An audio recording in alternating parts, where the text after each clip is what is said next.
It's a brisk day on November 2nd in the rural community of Mountain Gate, California, nestled in the foothills of the Cascade Mountains. And for the Papini family, it starts out like any typical morning. I remember everything about that day.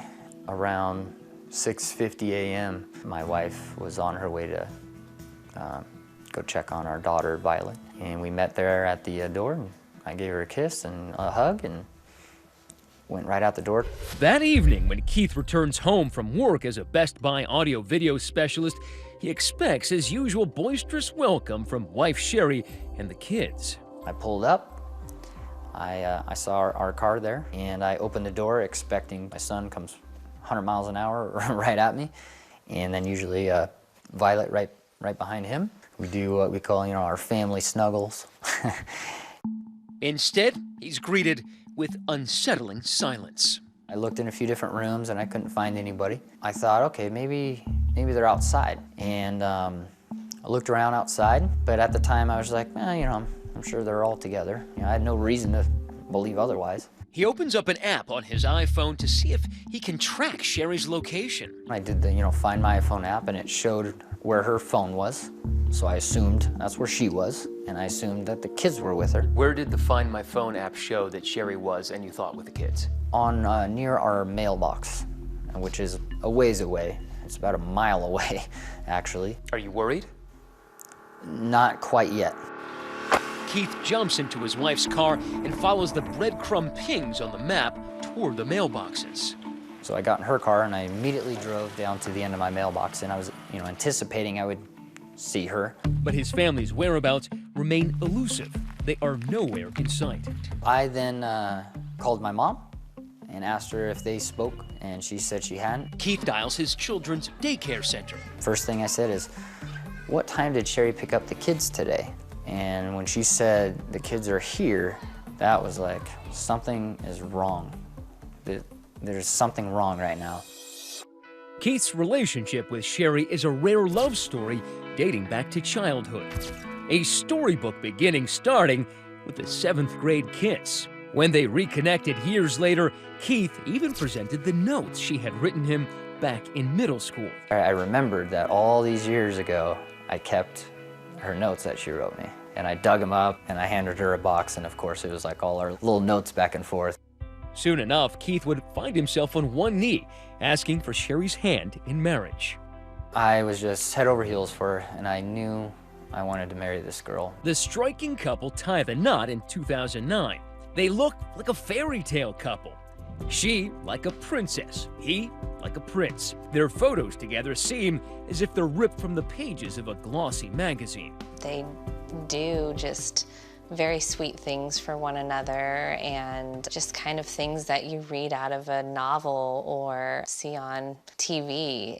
The young couple put down roots in their hometown just outside of Redding, California. The Papinis move into this 2-story house. It's comfortable because it's the house Keith grew up in. And by all accounts, Sherri, a stay-at-home mom, treasures her family life, doting on 4-year-old Tyler and 2-year-old Violet, and on her husband. Sherri's been called Supermom. Where does the Supermom name come from? She wakes up in the morning, has her kids dressed, their meals planned out for them, and their activities for the day. And not just that, she's just a super wife. Like when she makes a pie, she doesn't just make a pie, she makes it look gorgeous. But now that Supermom is missing, and Keith is frantic to find her. He goes to the mailboxes where that Find My Phone app first pinpointed Sherri's iPhone. Again, I wasn't looking for a phone, I was looking for Sherri. When I didn't find Sherri, I went to the other road, came right back, and I parked, and I got out, and now I'm looking for a phone because it's saying it's here, it's here. And it did not take me long. It was right off the road.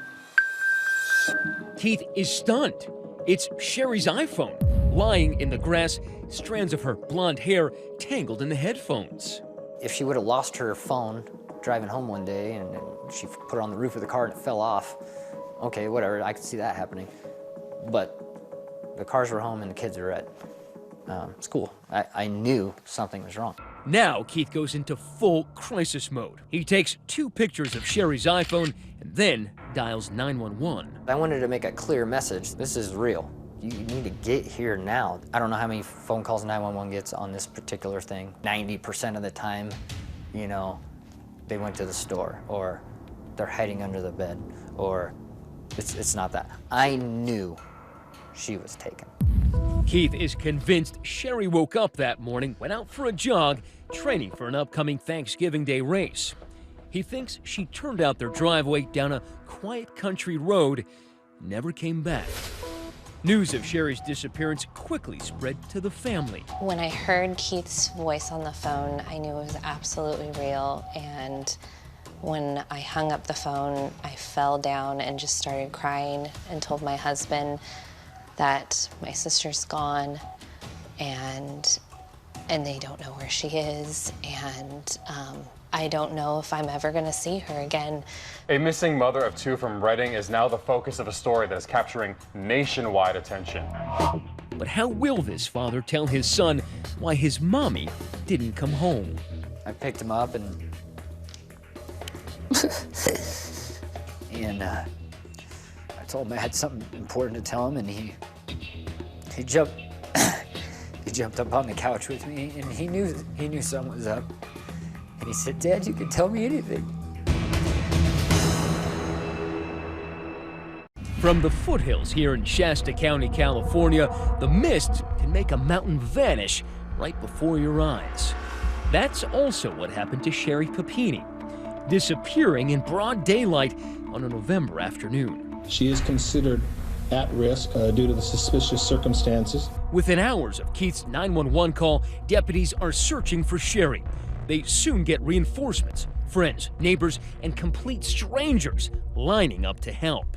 We're just using a map and we're doing some grid searches. The longer that someone's missing, that's a very critical time within the first, 24 hours. From rushing creeks to culverts choked with brush. But for the husband of the woman who just fell off the face of the earth, it's not enough. Did I want more? Of course. I wanted the Marines, the Army. I want a SWAT team to break into every home in a 10-mile radius. I'm gonna do everything I can to find my wife. Sherri's big sister, Sheila, and Keith's sister, Suzanne. Please bring her home. She has babies. She loves them. She's a family that loves her. Please just bring her home. Just bring Sherri home, please. What is your gut feeling at first of what might have happened to her? We still don't know. We were trying to keep a very open mind. So then we start checking with friends, family, other associates to try and put together a timeline, looking for homes that maybe had some surveillance video. And then looking to local area motels and hotels to see if she had been seen there. I'm sure you looked into Sherri's past. Did you find anything? We were looking into a little bit of everything. Financials. We found where she had been previously married and had been divorced. We checked with her ex-husband who lives out of state and found that he had not heard or talked to her in probably 6 years or more. Then, from this truck stop, a woman calls in a heart-stopping lead. She said that she saw a young woman that fit the description of Sherri Papini, and that when she approached her and asked her if everything was okay, that she seemed somewhat evasive. Evasive? Maybe. But is it Sherri? No. The detectives believed that that was not Ms. Papini in that vehicle. For his part, Keith, ordinarily so private he and Sherri don't even do Facebook, begins making TV appearances. Anything to keep Sherri's face in the public eye. If we can get it everywhere, as I'm sure all of you would do if your wife or husband or whatever was missing, you would do whatever you can, and that's what I'm doing. And so, in the late fall, in the shadow of the Cascade Mountains, a strange bumper crop of yellow ribbons and posters appears. Billboards for a nightmare. I'm just wondering about her health. Are they feeding her? Is she hot? Is she cold? I mean, just little horrible things that I would go through. I thought about that. I thought about her being there, screaming my name, and that I wasn't there, and that really, that really got to me. Keith admits despair hung over him like a cloud. There was a moment where we were heading back after we, did a few mile search, and we look up and we start to see some birds circling. And then I started walking and I just went to my knees and I thought, am I really hiking out here to look for my wife? And do I even want to? I don't want to find her right now, but I do want to find her. One of my good friends came over and just, hugged me and let me cry on his shoulder for a little bit. And it was a very sad and a very emotional and angry moment for me, and I'm very glad they were with me to kind of pick me up. And yeah, it was that was a tough one for me that day. All this time, you're dealing with this sadness, this pain, this agony of fear. You've still got 2 little kids to think about. Fortunately, I have an amazing family and amazing friends, and they really, really came to the rescue on that. Kept them happy, kept them out of this. The grown-ups tried to shelter them, but Keith and Sherri's son and daughter are old enough to know their world has been turned upside down. And after a couple of weeks, Keith can no longer keep that huge secret from his 4-year-old Tyler. I told him I had something important to tell him, and he jumped he jumped up on the couch with me, and he knew something was up. And he said, "Dad, you can tell me anything." For a little 4-year-old to say that, I wasn't prepared for that. So I just said, "Son, Mommy went running, and she didn't come home, and we're all looking for her right now." We just held each other, and I said, he said, "Are you looking for her?" And I said, "Everybody in the whole world is looking for her right now." And I said, "We're gonna find her, and we're gonna get her back." Keith had no idea whether that was a promise he could keep. Sherri may be gone, but her picture is everywhere. One day, Keith sees their son with the innocence of a 4-year-old standing in front of one of those posters. He was just standing there, and he had his left hand on her face. He was just staring at her, and he was just sitting there, tears in his eyes, with his hand on her face. Solving the kidnapping of that wife and mother, Sherri Papini, begins to look impossible, especially since authorities were not convinced that she'd been kidnapped. We are keeping open minds to this, and we're looking at all avenues. We're not saying it is an abduction. We're not saying it is not. Could it be a voluntary disappearance? Could it be an involuntary? We don't know at this time. I know she was taken. My family knows she was taken, but you're obviously not going to come out and say that abduction because you don't have the evidence, and that was a little rough for me to hear, but the investigation about to take a sharp turn as a new player enters the case with a radical plan to cut out the police and bring Sherri home safe all on his own. A man named Gamble, ready to roll the dice. I didn't know if it was going to work, but I wasn't going to not try it. As Thanksgiving approaches, the search and rescue operation for supermom Sherri Papini is failing. There's been no rescue, and now there's not even a search. I'm coming, honey. I'm trying. I'm doing everything I can. And I love you. Still, a shell-shocked Keith Papini is keeping his wife's name in the media by granting interviews. It is very difficult for me and for my family. I would never wish this feeling upon anybody. It is taking its toll on me. There's sympathy, of course, but there's also plenty of skepticism. Police, following standard procedure, have to eliminate Keith as a suspect. Remember, the only physical evidence in the case, Sherri's cell phone, those earbuds with strands of her hair, all discovered and provided by Keith in 2 photos he snaps and then gives to authorities. When you saw the way that phone was pictured in the photograph he sent you, did it make you think that perhaps it was staged? It looked like it could have been placed there, along with the earbuds being placed on top of the phone screen. Your wife vanished. Mm-hmm. But you're also the prime suspect. I never felt that. You never felt that?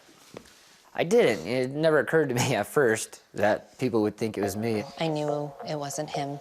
Sherri's big sister Sheila never questioned her brother-in-law's innocence. She says if Sherri was a super mom, Keith was a superman. You would hope that your child or that your daughter would find someone so loving and so dedicated to their spouse. To clear any cloud of doubt, Keith Papini consents to a polygraph test. It lasts for hours. Did they ask you if you had anything to do with Sherri's disappearance? Oh, of course. And I was like, to me, I was like, no problem. Let's hurry up and get this over with. It was basically 9 days before he was really cleared of suspicion. Yes. Why so But long? we were going through investigating hundreds of tips, looking at cell phone data, cell tower data. And did he give you phones, phone records, computers, all that stuff as well? Yes, he did. Keith Papini passes the polygraph, and Sheriff Tom Basenko says Keith is not a suspect. So investigators start chasing down outside tips, more than 400, but none of them lead to Sherri Papini's whereabouts. There are no suspects, there are no viable tips. Do you begin to lose hope? I don't think I ever lost hope, but it was eating away at me, big time. I'm getting very angry and frustrated, and I'm scared for my wife. The Papini family starts a GoFundMe account. Donations start pouring in. $25, $50, $100, raising nearly 50 grand in all to find her. Then a radical idea from an anonymous donor, separate from the family, who offers a ransom for Sherri's safe return. You don't know who the anonymous person is. No. It's anonymous to you as well. Yes. The nameless donor instructs the presumed kidnappers to contact a designated negotiator, a professional in this shadowy field. My name is Cameron Gamble, and I'm an international kidnap and ransom consultant. I've been retained by an individual who wishes to remain anonymous. Okay, so who is this guy? He's a former Air Force senior airman who now makes his living training military, law enforcement, even private citizens on how to evade and escape capture. These are different captivity environments throughout different regions of the world. We met him at his training facility, furnished with kidnapping simulators like this shipping container where Gamble described the dark arts of his craft. What made you so confident that this was an abduction and not something else? Everything I looked at fit that bill. Look at the husband. If she was listening, I wanted to say that we're trying, and we're trying the best we can. He wasn't faking it. Look at Sherri herself. And this isn't the type of girl who's just going to walk away from all that. By now, Keith is desperate. He's even considered turning to psychics. So when Gamble contacts him asking for permission to try a more aggressive approach, he agrees. There was no idea or thought that if I think could work, that I was not going to try. 12 days into Sherri Papini's disappearance, Gamble posts this provocative video online promoting the ransom. I don't know your motive. I don't know who you are. I don't care. I simply care about getting Sherri back. Did you ever expect someone to ring you up and say, I have Sherri, I want the money? I was hopeful. You were so convinced that Sherri was still alive. You go into these situations thinking they're dead, then you lose hope right off the bat. Gamble is something of a wild card. To law enforcement, he's more of a nuisance than a problem solver. Your critics would say that this is a publicity stunt.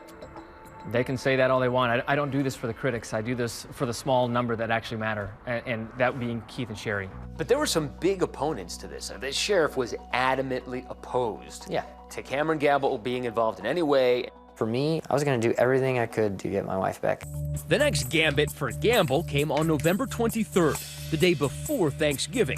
He posts a second video online. The world has been looking for Sherri Papini, and now the world is going to be looking for you, whoever you are. Gamble informed Sherri's alleged captors the ransom is now off the table. I'm sorry you didn't take advantage of this opportunity when you had the chance. Instead, he doubles down in a call to action, asking the public to find Sherri in exchange for an even bigger reward. Was it actually a call for bounty hunters? I mean, how did you put it? I said, I don't care your criminal status. I don't care if there's a warrant out for your arrest. I don't care who you are. If you can lead us to Sherri, And we give you more cash than you can spend. I wanted to make it so tempting that the abductor's own mother would have turned him in.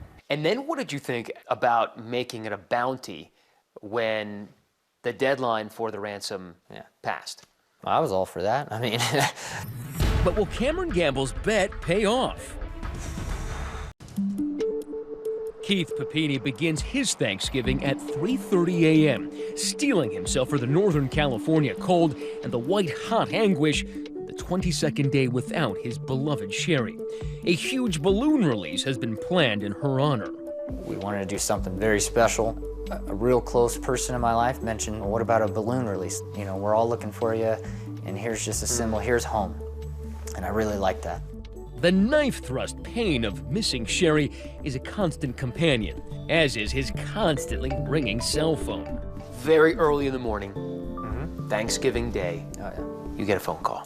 It rang, I think I was shaving at the time. So I kind of looked over and I did not recognize the number. You didn't pick it up? I didn't hear it in time because I only got like the last 2 rings. But that wasn't just any call he missed, it was the call he'd been praying for. Immediately after that, my home phone rang.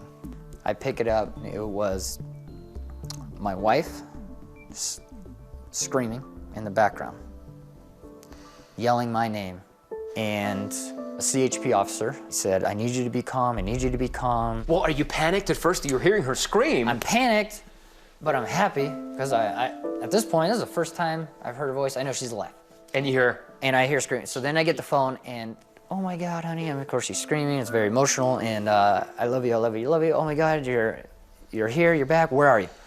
Where was she? And how did she get free from her captors? Sherri hasn't spoken publicly yet. The account of her release comes solely from what she told police and her husband. She was bound. She had a chain around her waist. She had a bag over her head. I can't remember if it's her right or her left arm was chained to the chain, and her left hand was in the vehicle chained to something. Make sure she didn't jump out of the car. Yeah, they cut something to free her restraint that was holding her into the vehicle, pushed her out, and drove away. Sherri has one free hand and took a bag off of her head. And she has, at this point, has no idea where she's at. She runs to a house and didn't look. What she said was very inviting. She ran to another building, could not get into that building, and then ran to the freeway.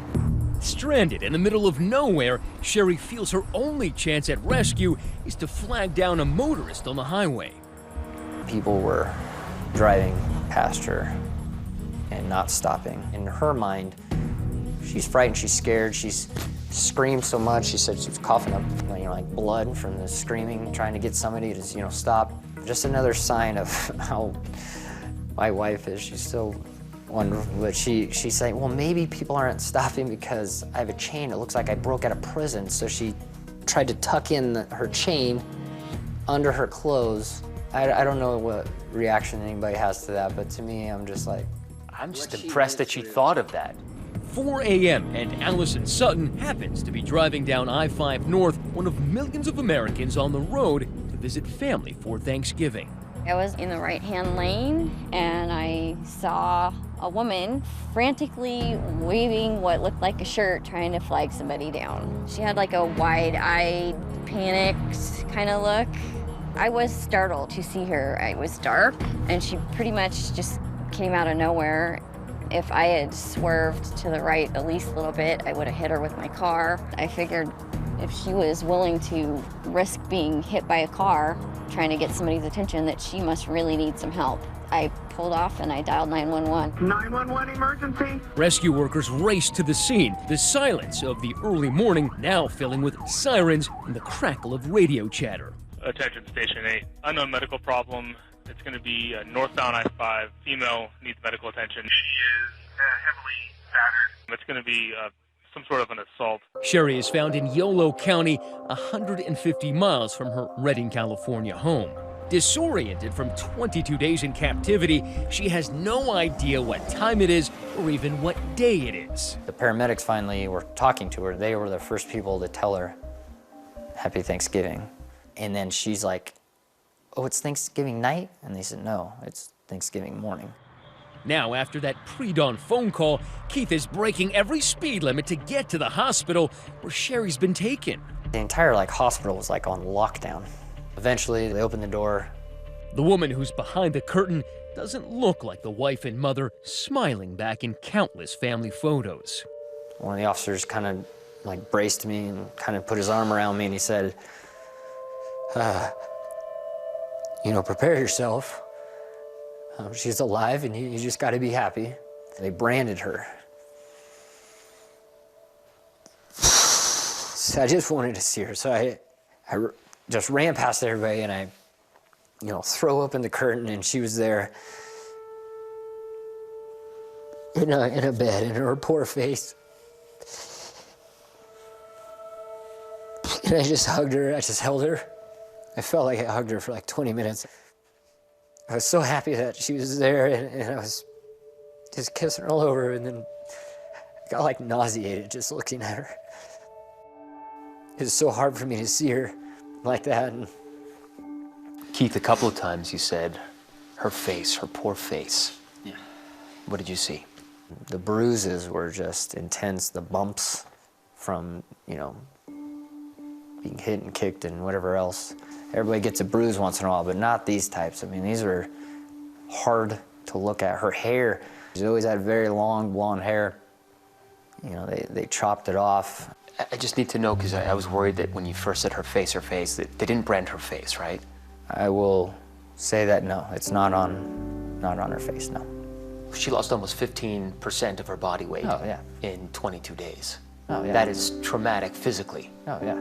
It made me sick that there is people out there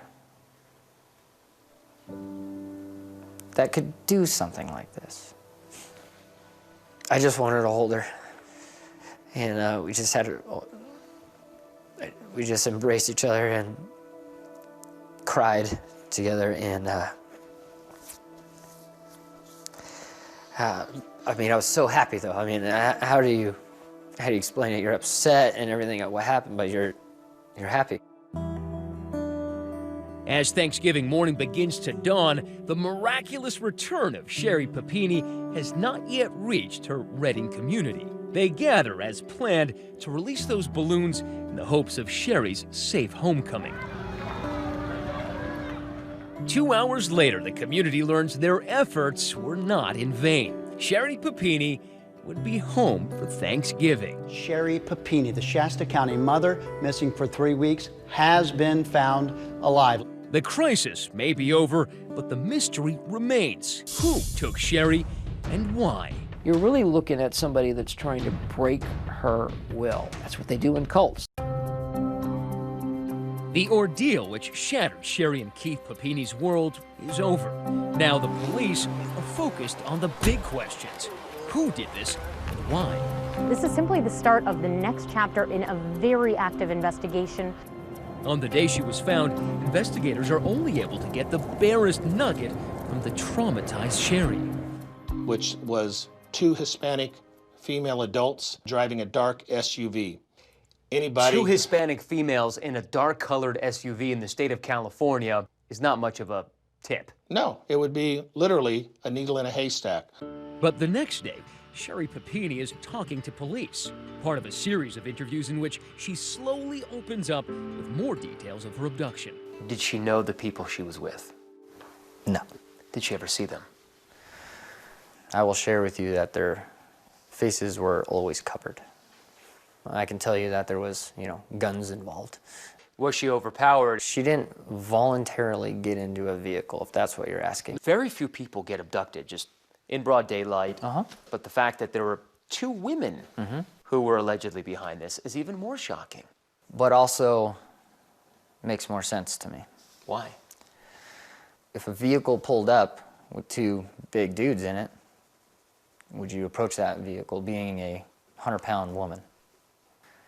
If 2 women pull up and let's say they ask you for help, that makes more sense to me. Investigators say those women drove Sherri about 2.5 hours non-stop that first day. And Sherri told them that her kidnappers spoke Spanish most of the time. She literally lived through hell. The things she told me that she did, acting like she was tucking in her kids, and she told me one time she took some piece of cloth and rolled it up like it was violet. She would rock it. She's so strong. That's the will to survive. Yeah. Suspect number 1 had long, curly hair. Sir. 2 days ago, Sheriff Basenko went public with more details. She had a thick accent. She had pierced ears. Suspect number 2 had straight black hair with some graying color. She had thick eyebrows. Details are few since Sherri said her captors kept all but their eyes covered. Police then follow it up by gently trying to tease out more morsels of memory from the fragile Sherri. Everything becomes important. A crack in the door, an unusual picture on the wall. What did it smell like? What did it feel like? All of those things may give you proximity, particularly as you get closer to potential suspects in a case. There are several theories police could be pursuing. First up, Keith's good friend Dale says the beautiful local scenery hides a dark underbelly. There are a lot of bad folks around the country, and when you start digging up these rocks and looking under, maybe more so than people even understand. We found local residents talking of meth houses and police drug raids, and there are other serious concerns. While this area is really sparsely populated, what it does have a lot of are sex offenders. There are apparently about 25 registered sex offenders who live within 3 miles of right here. But police say they checked those leads and found nothing. Yet another theory. Keith himself and Sherri are behind an elaborate hoax. There's been some speculation online and skepticism in some media. Many reports have said that this was a little bit of a attention-seeking kind of couple, sort of a reality show ready to go. Keith vehemently denies it all, writing that rumors, assumptions, and hate have been both exhausting and disgusting. I think these people take cheap shots no matter what. I can't believe that somebody would get beaten that severely just to try to make some money. To Cameron Gamble, Sherri's brutal injuries point to yet another theory. Sherri's skin burned multiple times, police saying that vicious branding was a message, not a symbol. If you look at just human trafficking alone, a branding is something that would be done to mark a girl from a pimp or an organization, if that is in fact what happened here. ABC News crime expert Brad Garrett finds that sex trafficking theory doubtful. If you're going to traffic somebody, are you going to starve them, beat them, and cut their hair? You're going to do the opposite of that. You want them to look presentable so that they're, to use their words, a commodity to market. As a former FBI profiler, he has a very different theory, based on Sherri's 22 days of what Keith said were intense physical agony and severe mental torture. You're really looking at somebody that's trying to break her will and destroy her identity from the past. I mean, that's what they do in cults, to brainwash her into whatever they want her to be. And if that's the case, he says they could still be holding other captives and even be on the hunt for more. What can you tell the people who live here to reassure them that whoever did this to Sherri, plucking her right off this stretch of road, is not still out here? We don't know if this was a random abduction or a targeted abduction, but people should always take precautions for their safety. Wife is back with our family, and Still, Keith is less interested in the why than in the what's next for his family. Just over a week after his Thanksgiving miracle, Sherri Papini has been located. A rush of relief. I was ecstatic. Hallelujah! She and Keith have been reunited. Keith Papini is still marveling over all that he has to be thankful for. I had such a great support from my family, my friends, the whole community, the whole world reached out, and I'm so grateful for that. But as of tonight, so many questions about this case remain unanswered. The most horrific thing that you could ever have imagined literally almost came right to your front door. Correct, and that's the mystery. Why? I don't have the answer, and I can't explain it. The investigation is far from over. In fact, it has only begun a new chapter. The threat could still be present. Nobody knows who did it or why they did it or where they are. And that's got to be terrifying for a dad like you. It's terrifying, but you know what? My family's with me now. I think of it differently now. Clearly, I want justice. But right now, I'm just happy that my wife is back. I don't have to raise my kids without her. And even in the midst of all of this gratitude, Keith says he knows his wife's road to recovery won't be an easy one. When lights are off, when doors shut, when she hears certain sounds, I mean, it's something that I don't know how to deal with, and we'll need somebody that, you know, can help her through that from a professional standpoint. It's not just a long road. I mean, it's something we're never going to forget. Something else he says he'll never forget, the moment he got to see his children reunited with their mother. 4-year-old Tyler went first. And I said, you know what, buddy? I found Mom.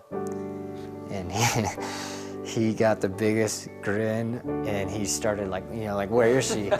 And he just sprinted 100 miles an hour. I was like, go slow, go slow. And he hugged her, and my wife, obviously very emotional, and started crying. And she said, I'm so happy. And my son, of course, is like, you don't cry when you're happy. And my wife said, when you're this happy, you cry. Then it was 2-year-old Violet's turn. She just said, Mommy, and just took off running. And she picked her up, and then again, just snuggles and kisses. My son jumped in my arms, we were hugging, and then of course we all went to the ground for a big family hug. Big family snuggles. Big family snuggles. It makes me smile. You know, we're back, we're whole.